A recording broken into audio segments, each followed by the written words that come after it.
Yes बच्चों, cockroach नहीं पढ़ा? कम ऑन, ऐसा मत करो, नीट के सिलेबस में है। चलिए फटाफट से मैं आपको यहाँ पे करा देती हूँ, एक एक वर्ड को कवर करेंगे।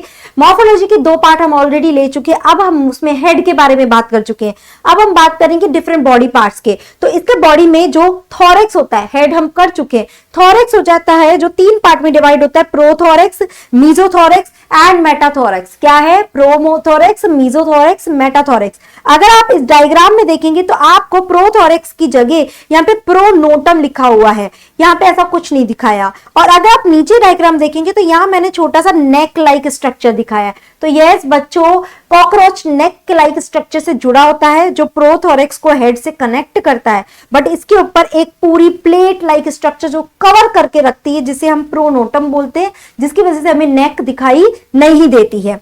ओके, मीजो हो गया, मेटा हो गया। इन तीनों से ही क्या होती है? लेग्स अराइज होती है। 1 pair legs arise from all each parts. Okay, तो इन्हें हम बोलते हैं प्रोथोरेसिक लेग, मीजोथोरेसिक लेग और मेटाथोरेसिक लेग। यहां पे आपको दिख ऐसा रहा है एब्डोमेन से, बट नहीं बेटा, ये मेटाथोरेक्स से ही निकली हुई है। ओके, अब बात करते हैं एब्डोमेन में। एब्डोमेन में कितने सेगमेंट्स होते हैं बच्चों? 10 सेगमेंट्स होते हैं, ये ध्यान रखना। और नीचे क्या प्रेजेंट होता है? एनल सर्साई, सेंसिटिव ऑर्गन है एनल सर्साई। ओके, नाउ विंग्स की बात करते हैं। तो यहाँ पे देखो 2 विंग्स अराइज होते हैं, एक मीजो से अराइज होता है जिसको हम क्या बोलते हैं? टेगमिना। नाम याद रखना, आया हुआ है क्वेश्चन, टेगमिना। जो मीजो से अराइज होता है, ये मीजो है, एक्चुअली मीजो से अराइज हो रहा है। और एक है जो मेटा से अराइज हो रहा है, जिसका हम क्या नाम बोलते हैं? जिसको हम हिंड विंग बोलते हैं। यहां पे ध्यान रखना, टेगमिना का कोई रोल नहीं है फ्लाइट में।